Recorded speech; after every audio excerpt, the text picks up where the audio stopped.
Welcome to another episode of the CPG Guys podcast. Our co-hosts, Shri Rajagopalan and Peter V.S. Bond, explore how brands and retailers engage with consumers online, in-store, and everywhere in between. And now, here are Shri and Peter. Peter V.S. Bond, your co-host of the series. And as always, I'm joined by my friend and CPG industry luminary, Shri Rajagopalan. Shri, great to have you with us. How you doing today? Been awesome, Peter. Thanks for asking. So after spending 25 years in CPG, Peter and I decided to start this series focused on the consumer, product, manufacturers, vendors, retailers, and engage in e-commerce. So I'm just happy to be here with you and having this discussion. Great. Well, I should mention before we get started that it's easy for anyone watching this to find our content. All you have to do is look at the screen below here. One of the wonderful things about post-production is that we can add that in, but look for the hashtag Shri and PVSB on LinkedIn and YouTube in particular. That's where you'll find our content, and follow us there and you'll be able to catch future episodes of this. In addition to the video, we also supplement with a written LinkedIn article that'll be published shortly after the video goes live.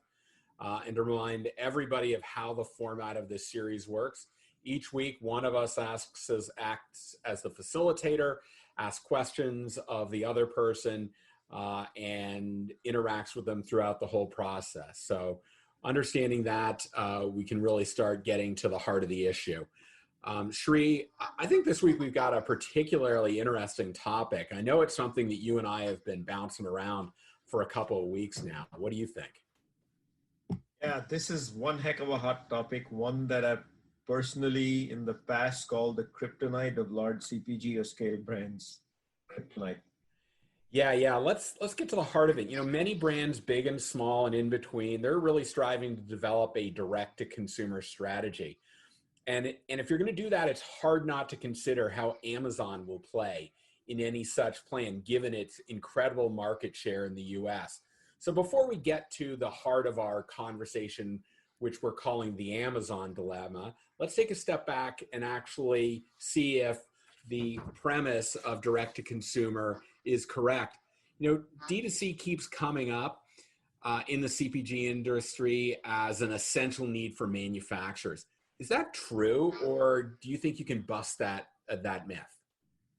So I call it a kryptonite of scale brands and large CPG for a reason, because it actually is. That word D2C actually sends a chill and fear in middle tier and large CPG brands. And there's a simple reason for that. It has to do with how the P&L is shaped and how majority of success in large CPG is driven by very good supply chain efficiency.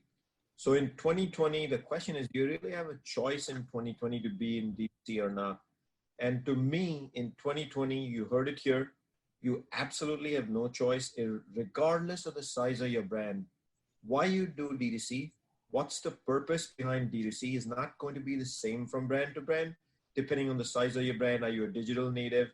What kind of penetration and how much % of the ACV you are in the United States? All that will matter. But in 2020, your best vehicle to engage with the consumer is D2C. And if you're not in D2C, you are responsible for my statement. It's the kryptonite of large CPGs. Please, I'm with you there, Shri. Kryptonite. I'm with you there. So if that's the case, then how have brands, in your estimate, been developing strategies for direct-to-consumer? And in what way has particularly Amazon storefront played into that strategy, both on the small side and the large side of the CPG ecosystem? I think it's a very actual helpful question for executives at CPG companies and vendors to actually pay very close attention to. All of you have started your e-commerce journey somewhat, whether it's a large business, small business, and have obsessed for time over what is the dollar volume of my business, because you're comparing it to your other retail businesses like Walmart, etc. So the easiest one for you to get started in e-commerce is obviously Amazon, because Amazon brings a reasonable scale on day one, given their size and fortitude. But you've also done it because they work very well with your supply chain ecosystems, which are largely efficient and over-planned and over-optimized. I'm actually saying over-optimized, not just optimized, for delivering truckload quantities to a retail warehouse. And Amazon follows that formula like all other retailers down to the bone. So the most executives in CPG have treated Amazon as a proxy for their overall e-commerce strategy.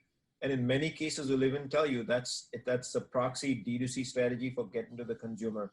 Now, I don't want to say ever that working with Amazon is a fallacy, because it's not. Working with Amazon is a pleasure, and I encourage every brand to be doing it in some capacity, because you have a win. It's a win-win for Amazon and you.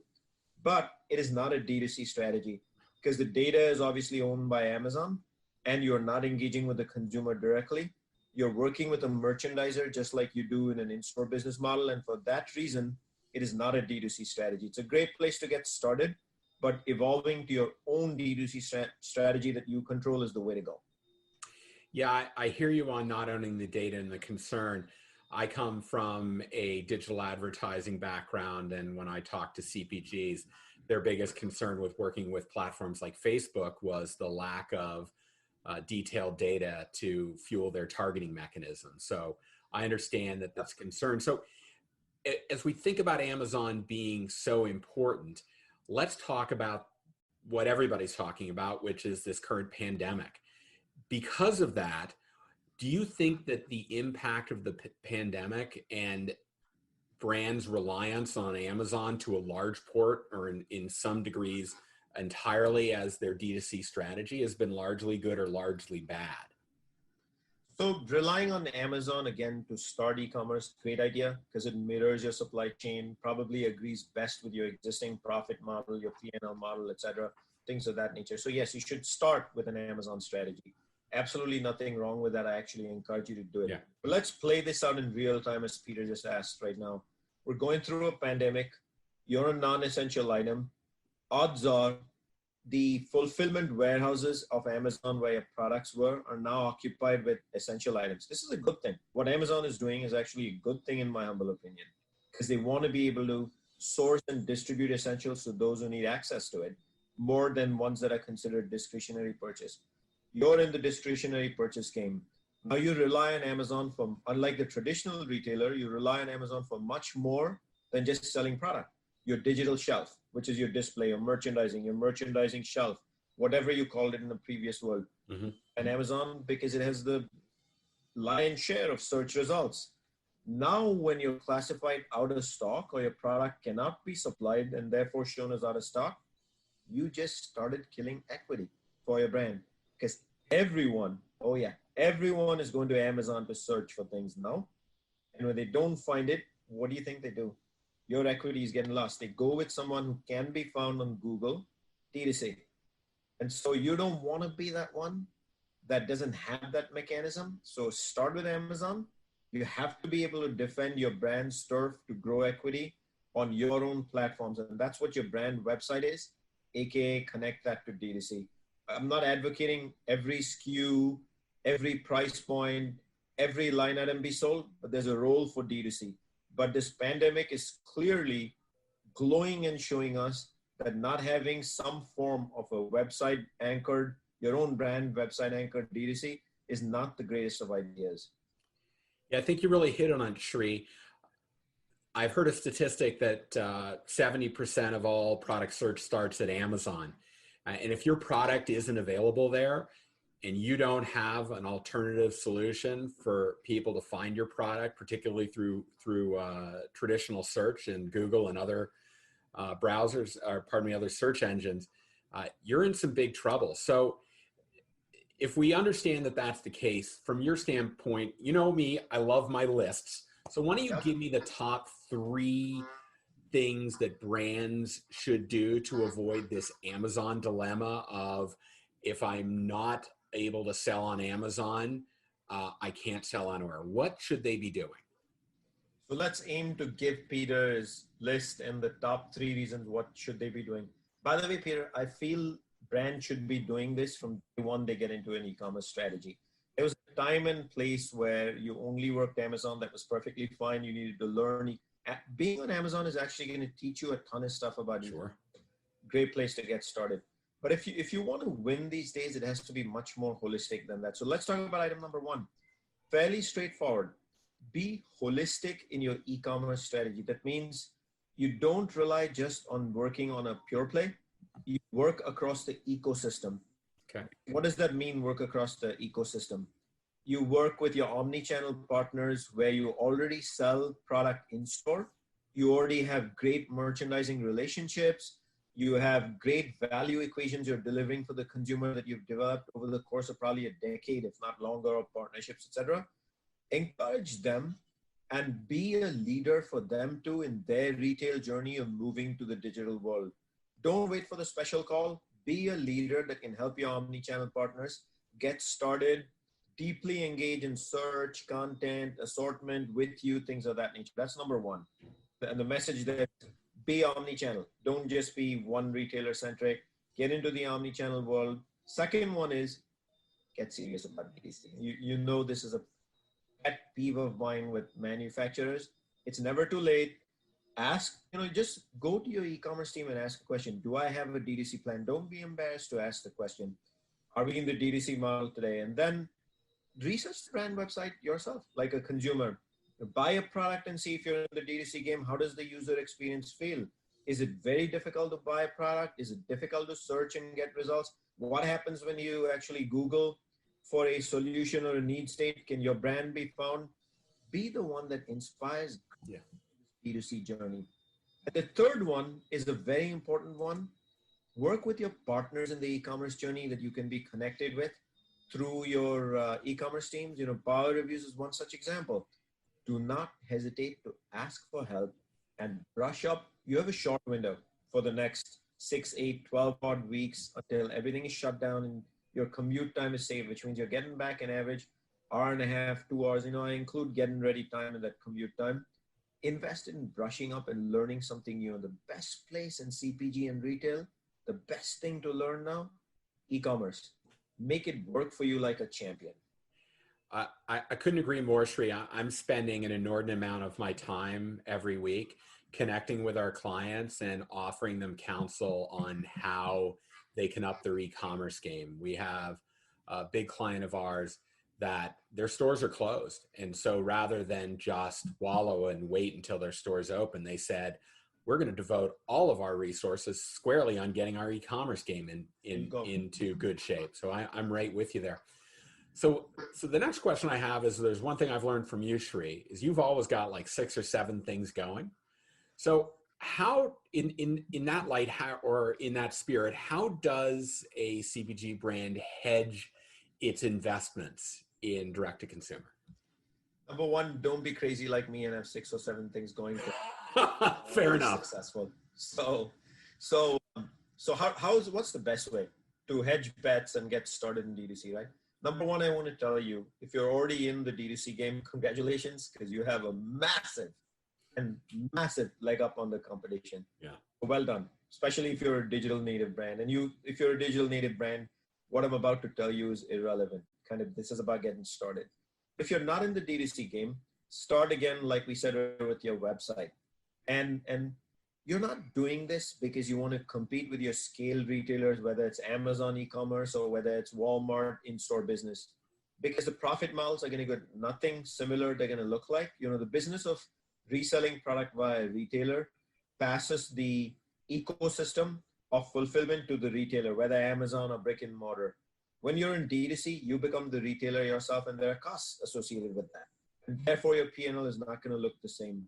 So the primary reason why I feel brands should be in the D2C business is I felt that in 2020, this year, NACDS, retail leadership, chief merchandising officers, SVP of merchants would have started bringing out the theory to vendors and manufacturers that if you want to showcase innovation, bring it into my store, tell me why I should bring it in, qualify it with data and a test, like the digital natives are doing before they go in. They're like taking a page out of the large brands playbook.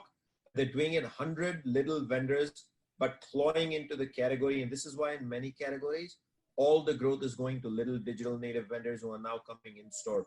So what I add, my advocacy here to brands is use D2C to test innovation, poll your consumers, test digital content, have some UGC, user-generated content that you allow, test value models for the consumer, also known as pricing, line extensions, what sort of bundles that actually make sense before you bring it to an Amazon to actually sell via the reseller model. In 2020, this is non-negotiable. Be curious, please. Yeah, I'm right there A with lot. you. So let's say now I'm a brand and I've decided, okay, I got to do this direct to consumer. Does that mean that I need to go out and build a platform from scratch and have it be exactly attuned to every aspect of the CX? Or to a degree, can I build a direct to consumer experience on the cheap? And if I can, what does that need to include? What does it look like, I guess? You know, the question you asked me, Peter, is very akin to a question, you know, the answer is actually one that most executives in CPG want to eagerly seek and understand. Is this going to blow my P&L out the water? The answer to the question is your P&L is going to change. If you try to do it all and acquire new expertise, of course, you're buying into expertise. It comes at a cost. But think about the advertising model. Why do you go to an agency and actually pay agency fees for them to buy your media for you? Because they have the skill set, they have relationships with media companies that actually execute advertising in media, and you get the benefits of scale. Similarly, there are certain areas in D2C that you may or may not actually have the expertise, such as packaging design, pallet deconstruction, optimizing packaging specifically for USPS and UPS based on weight and size configurations, customer service journeys of handling large volumes of call centers, what to do with returns when they come back.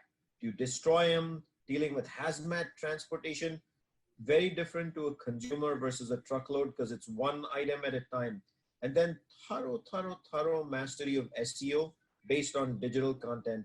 So my advocacy is always going to be, if you're getting into the D2C game, to experiment and do test your innovations, things of that nature, do it with experts in this area. There are so many third-party logistics provider in this space who are experts and have optimized the heck out of this space. There's no reason not to own them, but there's one area I plead to you to never let go, and that is ownership of your marketing experience, the commercial experience. Sell and market yourself, but use the experts for the transportation, logistics, fulfillment, supply chain, things of that nature. That's the best way for you, for this to be favorable to your P&L, best way for you to learn and scale over time. And there will come a time when maybe you want to encourage bringing it in-house, but always start with experts. That's, I couldn't agree more, Shri.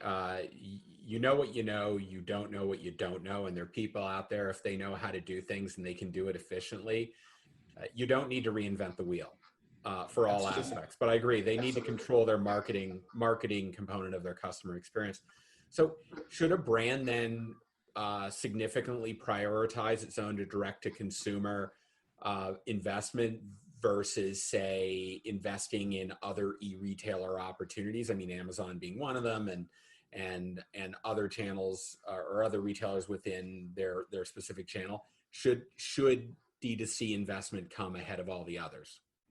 This is a wicked one, Peter, because it's in the minds of a lot of people, and we've also got a CPG ecosystem where marketing and selling organizations aren't often collaborating the way they be to drive brand equity. You know, people see it as broken responsibilities in marketing, sending the point of sales version and coupons and discounts and price promo offers and things of that nature. So the way I look at it, Peter, is very straightforward. Your brand website is your flagship. How equity is communicated with the consumer. It's also the vehicle where you can engage with the consumer, get feedback, get ratings and reviews, and hey, who better expertise than you, Peter, and our reviews, right?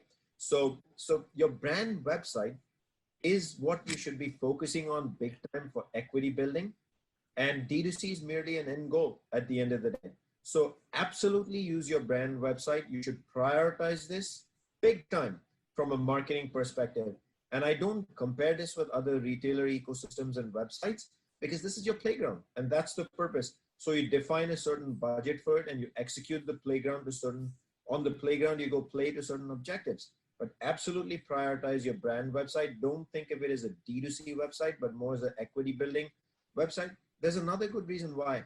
On retail websites, you play to a template. So you have limited space to actually be in that playground, and you're complying based on 50 different factors depending on the retailer. And you're limited in space and how much wording you can put out there and the message you want to communicate. So absolutely, a brand website should be prioritized for investment from a content perspective, for communicating with the consumer. Does that mean you don't engage with retailers? No. Omnichannel is the only way to be in 2020. I think that to what you said, a brand should be using their site to display the maximum touch points of a consumer engagement.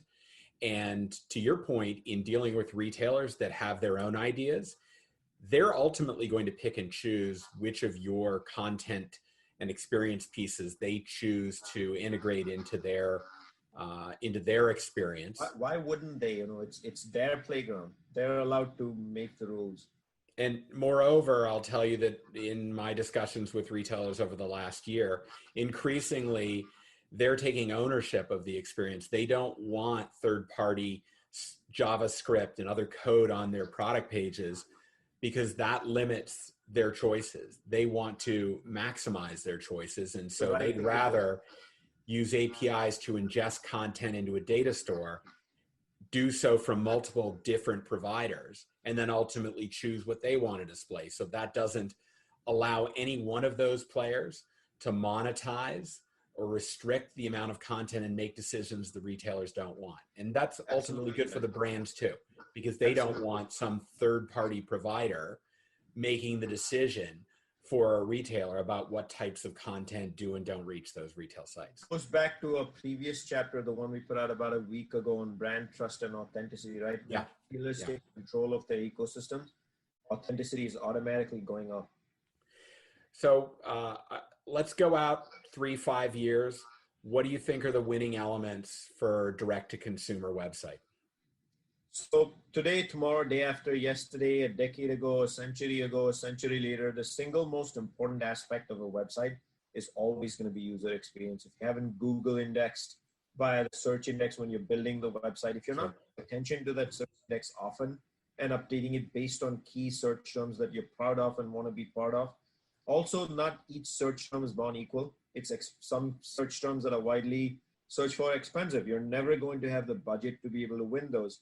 But how do you affiliate yourself onto those? Should you be in the business of conquesting? So your user experience of how many clicks does it take to engage with the website, to find content, to read, to get education based on what you want to learn. These are all key anchors. Plus, if you're in the D2C, the game of D2C, also, how long does it take from landing on the website to actually making a transaction? How seamless is the process of logging in and executing a transaction? Do you take Apple Pay? Do you take PayPal? Things of that nature. I bucket all that into user experience. You also asked Peter, 3 to 5 years, what's going to matter? To me, there's one huge development in technology that's taking place at such a rapid scale that is silently flooding us. You know, it's the one that in layman's language, when you say something and you open up your Facebook and suddenly shows you an ad on what you just said, you're like, is it spying on me? And Peter, so many people say that word to me. So that's artificial intelligence. Yeah. Artificial intelligence and robotics, I think, will be the game changers 3 to 5 years. It's not even going to take that long. COVID is going to change a lot of things, like 18 months from today. Shopping will be AI induced and AI anchored. And robotics will change how fulfillment is done and the cost of fulfillment, making e-commerce and D2C a much more viable proposition for everybody. Packaging, wrapping, shipping costs, fulfillment costs, everything is going to go through optimization with robotics. So AI and robotics. Yeah, I will agree with you, particularly around AI, in that, you know, I came from a loyalty background, and I constantly dealt with issues of how do I use the data as an indicator, a propensity to serve up an experience to a consumer. And you're always running the risk of, you want the consumer to say, oh my God, I love this brand or this retailer because they know me, they know what I like. And there's a fine line between that and they're spying on me. I really am concerned about how much control they have over my data. And that was largely what drove GDPR. So And the then interesting thing, CCPA. Peter, the interesting thing there, Peter, I know you and I have discussed this for however long we've known each other, which is a while, IRI days. That's Yeah. like ancient history at this point. But one of the things that comes to mind with me for data is retailers have always had the data. So even in the offline world, they know everything about you. The challenge they've had is the point of sale, which is the store, is disconnected from you as a human being when you're away from the store. And there's very few moments in the day when they can actually induce you to buy. So the data wasn't as powerful to them. In today's world, the point of sale sits in your pocket 16 out of 24 hours in a day. It's, I hate to say it, but it's going to the bathroom with you, and we know that because there's data to show that you're taking it to the bathroom with you. You're taking it for your walk. You're listening to something when you're jogging, when you're biking. It's with you 24/7. And I'm being generous when I say 16 hours of the day. So that the power of that data has quadrupled, 10x what it was, because the point of sale is just a few seconds away from the consumer. And that's why I feel AI, it's going to do overreach. There's no way around it, but it's going to be one of the single biggest phenomenons in retail shopping. So I've built a wonderful D2C experience, and I'm waiting for consumers to come visit. If I'm a consumer, why would I go to a single brand D2C site versus, say, a brand that's part of a much larger company that has a whole family, or take it to the where they're more likely to go historically has been a retail site which carries multiple brands, multiple categories? What's going to compel them to want to go to my brand, single brand site? Break this into two pieces. If you're a large and established brand and there's great awareness, like you have 97% ACV distribution, you're in 40,000 stores in America, you have 10,000 reviews on Amazon, you're already well known as a brand and you shouldn't have to sweat this at all. But let's say you're a small brand, and why would they come to you? There's only one reason really they're going to come to you, and it's not what you think. It's not price. It's education, learning, which if you summarize what that is, it's engaging content. Engaging content drives to conversion, and engaging content is everything from the digital images that you show, your merchandise, your online merchandising that includes ratings and reviews in a big way is your engaging content. If you don't have that, they're not going to come to you. But if Google results, when they search, or when you're able to create the hook through Instagram and they look at you, if you've got engaging content, they're going to want to come to you and look at you no matter how big or small you are. But if you're a large brand, congratulations. They're going to come to you because you're you and you're always giving stuff away and you've always got offers and they have a reason to engage with you. And I think that's the big difference in the two between why they would want to come. But I also feel very strongly as a brand steward, if you're working on the CPG side, the manufacturer side, you want to take this rare moment in time because shopping is now slowly and steadily shifting digital. For the first time in history, you have the opportunity to actually create virtual bundles. You have the opportunity to tease out what happens when you try to co-sell product A with product B, which may be subcategories, which is almost impossible to execute in store without driving the customer, the shopper crazy, choosing different aisles in the store.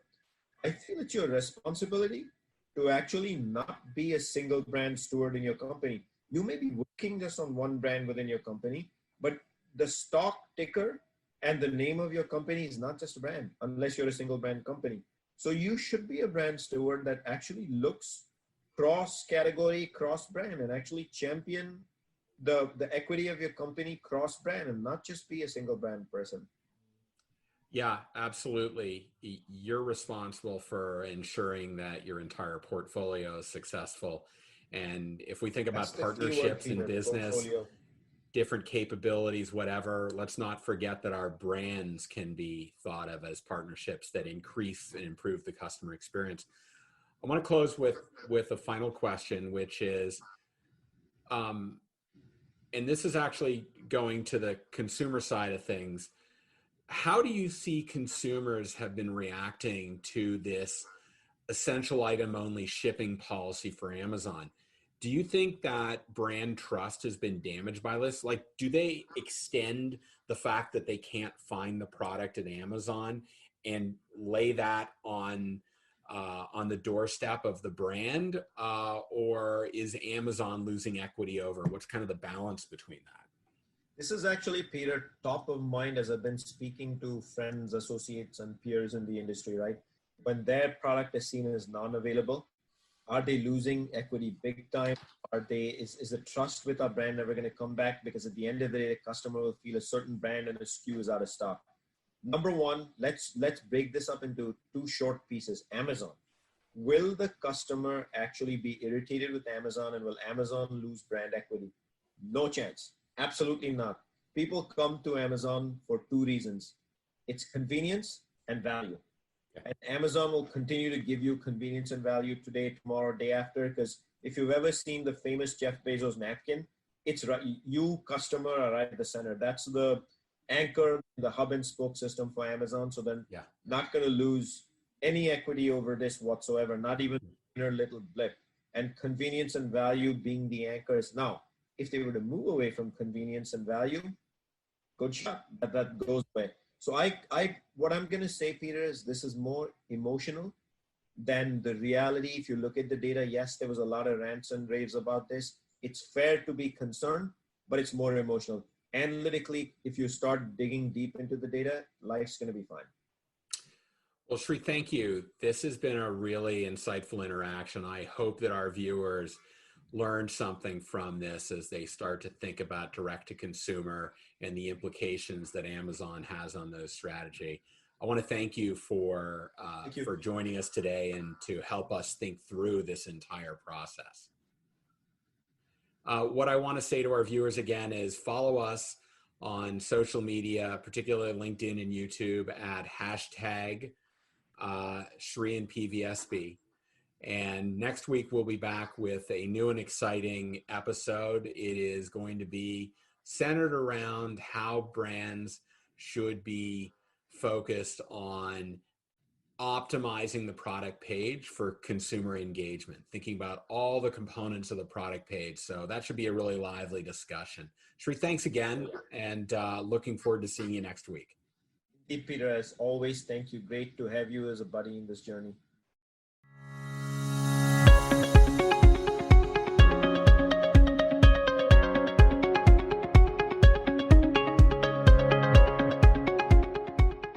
The content in this podcast episode is provided for general informational purposes only. By listening to our episode, you understand that no information contained in this episode should be construed as advice from CPGGUYS LLC or the individual author, hosts, or guests, nor is it intended to be a substitute for research on any subject matter. Reference to any specific product or entity does not constitute an endorsement or recommendation by CPGGUYS LLC.